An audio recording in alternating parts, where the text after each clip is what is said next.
Bien, eh bien écoutez, voilà, ce petit film va venir consacrer la fin de mes travaux de conception et de montage de ce petit avion à aile parasol. C'est un prototype expérimental qui visait au départ la réalisation d'un avion de taille moyenne. Ici, l'envergure est de 1,65 m. Un avion facile à transporter dans la voiture, facile à monter, démonter, facile à voler, si possible joli, et si possible aussi comportant quelques innovations originales. L'originalité, mais la difficulté aussi, je l'ai en particulier rencontrée dans la conception et la réalisation de la cabane, qui est une pièce maîtresse d'un avion à aile parasol. Comme on peut le voir, et on va se rapprocher, on va essayer de voir la cabane de plus près. Voilà. La cabane, voilà, la voilà. Okay. Comme on peut le voir, l'aile est suspendue donc sur 4 piliers, des pylônes, et elle est fixée non sans contrainte, puisqu'il faut garantir l'angle d'incidence d'aile, hein, c'est-à-dire l'angle d'incidence de l'aile. Ici, en fait, on a pris 2 degrés d'incidence. Il faut également garantir le parallélisme, si possible parfait, entre l'aile principale et le plan du stabilisateur arrière. D'ailleurs, on peut s'en apercevoir ici, si on se met de face, hein, le parallélisme entre l'aile principale et le plan du stabilisateur arrière. Voilà. Ce sont les contraintes.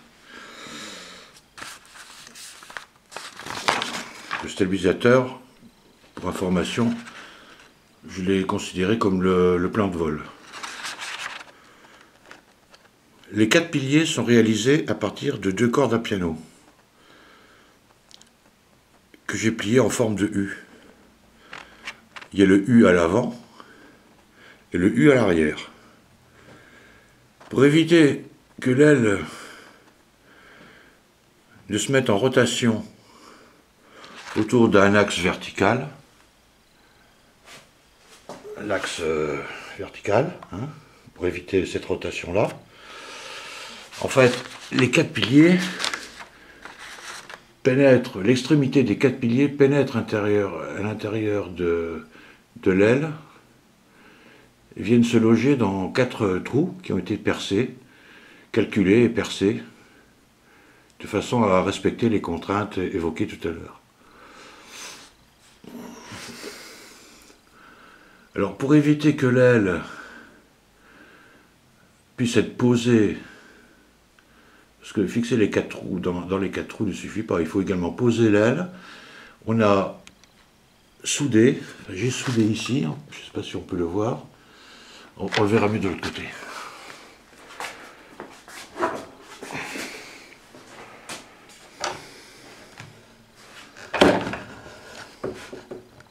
Voilà.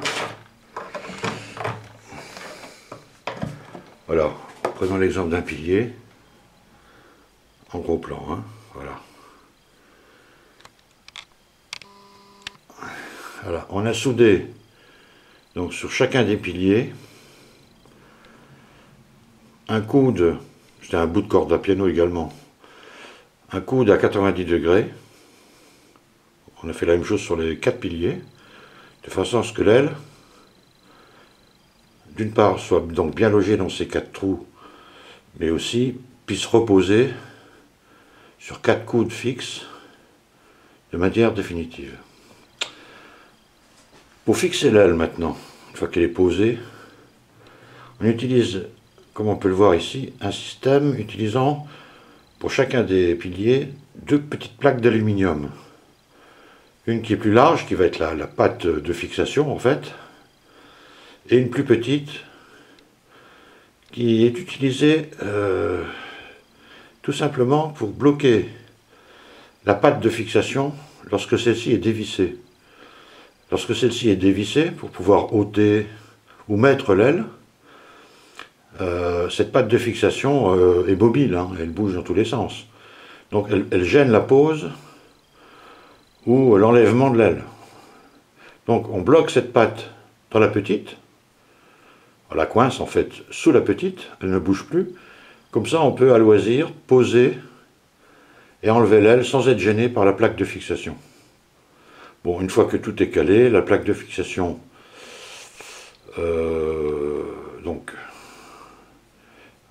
est placée sur le coude, vissée de façon à ce que l'ensemble de l'aile soit maintenu bloqué.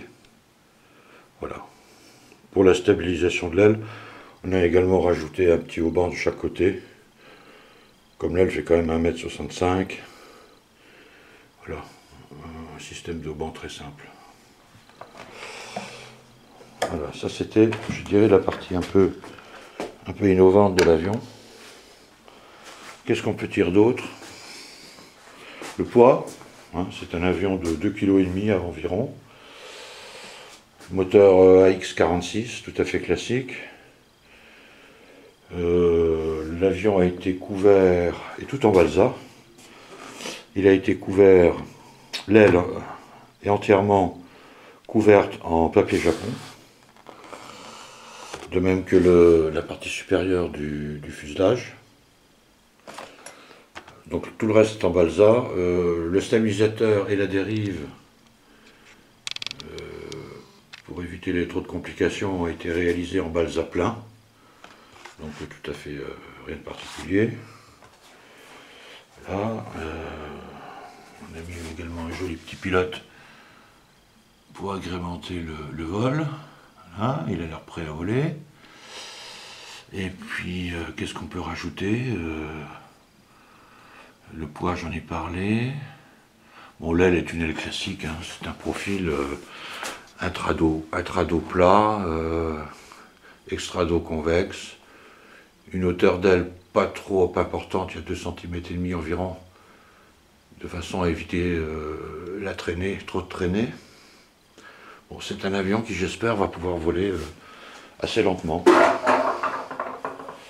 Assez lentement, voilà, ça donne un joli petit avion. Ben, pour ceux qui veulent s'essayer, ça vaut le coup.